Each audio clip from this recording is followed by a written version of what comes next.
കുത്തഴിഞ്ഞ രീതിയിൽ പ്രവർത്തിച്ചിരുന്ന പുനലൂർ താലൂക്ക് ആശുപത്രിയെ സംസ്ഥാനത്തെ ഏറ്റവും മികച്ച സർക്കാർ ആശുപത്രികളിലൊന്നാക്കി മാറ്റിയ ആശുപത്രി സൂപ്രണ്ട് ഡോക്ടർ ഷാഹിർ ഷാക്കെതിരെ ഉന്നത കോൺഗ്രസ് നേതാവിന്റെ നേതൃത്വത്തിൽ നീക്കം നടക്കുന്നുണ്ടെന്ന് 2 മാസങ്ങൾക്ക് മുമ്പ് മീഡിയ വൺ റിപ്പോർട്ട് ചെയ്തിരുന്നു.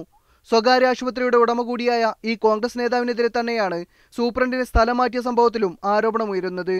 താലൂക്ക് ആശുപത്രിയുടെ മുന്നേറ്റത്തിന് തടയിടാനായി വകുപ്പിലിടപെട്ട് ഡോക്ടറെ സ്ഥലം മാറ്റിച്ചുവെന്നാണ് ആരോപണം. പ്രമോഷനോട് കൂടിയതാണെങ്കിലും സ്ഥലം മാറ്റം തന്നോടുള്ള പകവീട്ടലിന്റെ ഭാഗമാണെന്ന് ഡോക്ടർ ഷാഹിർ ഷാ ആരോപിച്ചു. ഏതൊരു സർക്കാർ ജീവനക്കാരനും ഉദ്യോഗസ്ഥനും നൽകി വരുന്ന ചില സൗകര്യങ്ങൾ, പരിഗണനകൾ എനിക്ക് ലഭിച്ചില്ല എന്ന് എനിക്കൊരു പരാതിയുണ്ട്. അത് ഞാൻ നിയമപരമായിട്ട് നേരിടാൻ തീരുമാനിച്ചിട്ടുണ്ട്.